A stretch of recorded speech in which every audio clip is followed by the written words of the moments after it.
వీళ్ళ బతుకులకి అట్లా సిగ్గు సెరవలేదు. సాక్షి టీవీలో కూర్చుని ఆ కారుమూడి వెంకటరెడ్డి ఆడు ఎవడో ఉంటాడు ఒకడు పోరంబోకి అట్లా వాడు మాట్లాడే మాటలు ఏంటంటే ఒకసారి వినిపిస్తాం చూడండి. ఎందుకంటే ఇప్పుడు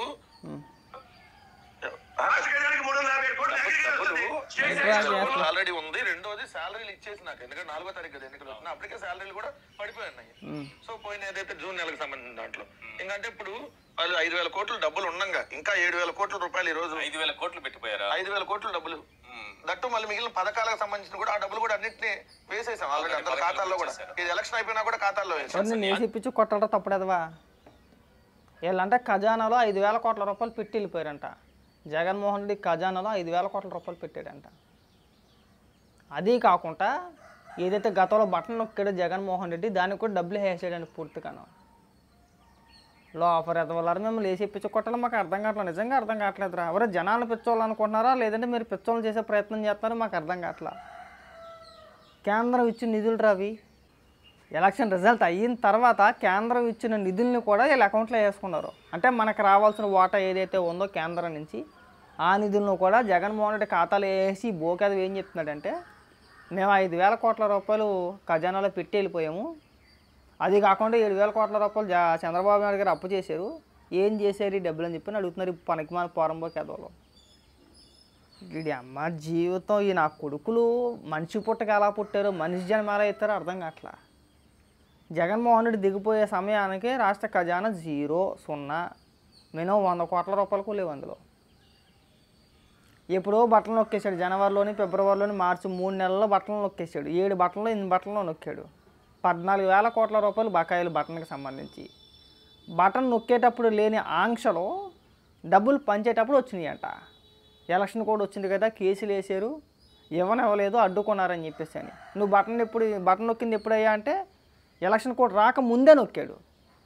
డబ్బులు ఎప్పుడు పడిపోవాలి?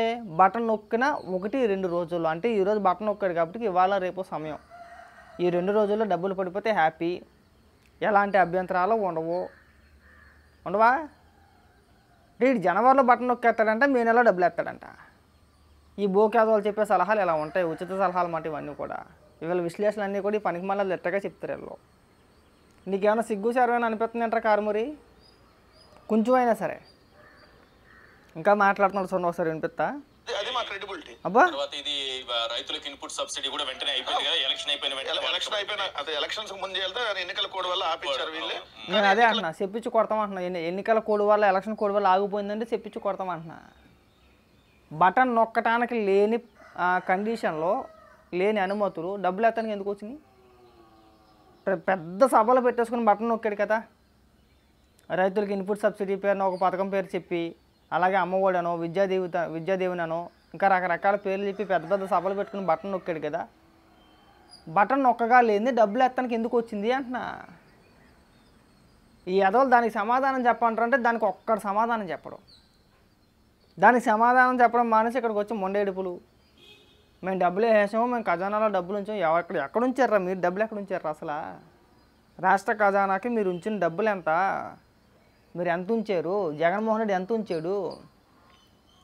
జగన్మోహన్ రెడ్డి ఎందుకు లేడు ఆంధ్రప్రదేశ్ రాష్ట్రంలోని? జగన్మోహన్ రెడ్డి వచ్చి కదా సమాధానం చెప్పాల్సింది. జగన్మోహన్ రెడ్డి ఎక్కడున్నాడరా? బెంగళూరు పారిపోయాడు.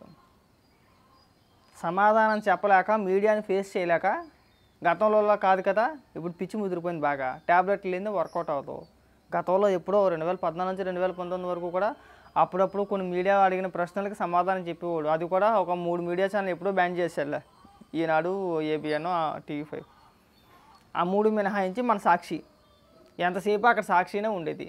సాక్షికే ఇంటర్వ్యూ ఇచ్చేవాడు, సాక్షి అడిగిన ప్రశ్నలకే సమాధానం చెప్పేవాడు. ఇవాళ ముఖ్యమంత్రిగా చేసి ఓడిపోయాడు. నేను నీకు సమాధానం చెప్పను, నీకు సమాధానం చెప్పను, నీకు సమాధానం చెప్పనంటే దెబ్బది అక్కడ. ఖచ్చితంగా అందరికీ సమాధానం చెప్పాల్సిందే. 10 మంది 10 రకాల ప్రశ్నలు వేస్తారు, దానికి వేయలేడు సమాధానం వేయలేడు. అందుకు కాదు బెంగళూరు పారిపోయింది. మరి మీరు ఎవరికి చెప్తున్నారు ఉపన్యాసాలు ఇక్కడ? చంద్రబాబు నాయుడు గారికి మా రిక్వెస్ట్ ఏంటంటే ముందు అర్జెంటుగా ఆ సాక్షి పత్రిక అనేది ఏపీలో కనబడకుండా చెయ్యండి. ఆ సాక్షి పత్రిక కానీ సాక్షి టీవీని కానీ, లేకపోతే మీ పైన ఇలాంటి విష ప్రచారాలు చేస్తారు. వాళ్ళు డైరెక్ట్గా చెప్తున్నారు అన్నమాట. వాళ్ళు ఏం చెప్తున్నారంటే జగన్మోహన్ రెడ్డి పుణ్యం ఇది కూడా, జగన్మోహన్ రెడ్డి వల్లే ఇవాళ చంద్రబాబు నాయుడు గారు పెన్షన్లు ఇవ్వగలిగారని చెప్పేసి అని మాట్లాడుతున్నారు. అలా బతుకులు సిగ్గు శరం లేదు, రాదు కూడా. మీరు అర్థం చేసుకోండి, సాక్షి అనేది కేవలం మీ పైన బురద చల్లడానికే. భారతిరెడ్డి గారు దాన్ని రన్ చేసేది కేవలం అందుకే.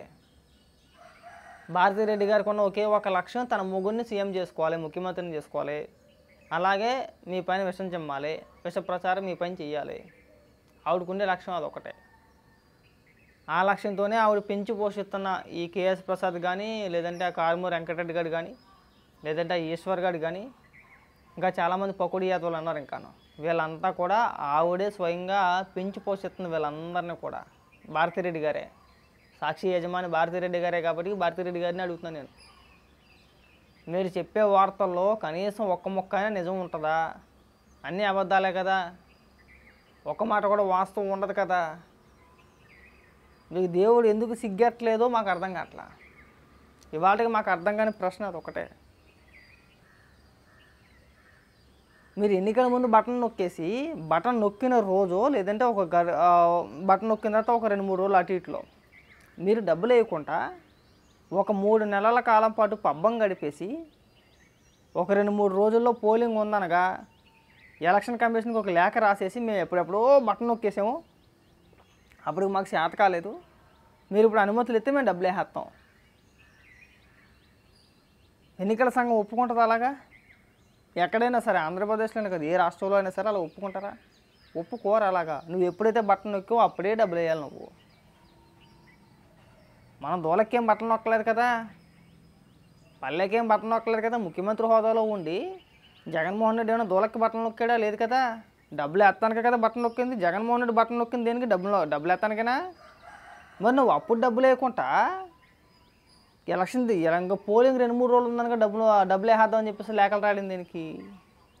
అంటే దాని అర్థం ఏంటి? నువ్వు దూలకి బటన్ నొక్కినట్టే కదా. అప్పుడు అనకూడదు. అంటే ముఖ్యమంత్రి హోదాలో బటన్ నొక్కాయి కాబట్టి ఇలాంటి పదాలు మేము వాడలేకపోతున్నాం. అంటే నీ మొగుడేమో దూలకి బటన్ నొక్కేస్తాడు, ఇక్కడేమో నువ్వు విష ప్రచారాలు చేపిస్తావా?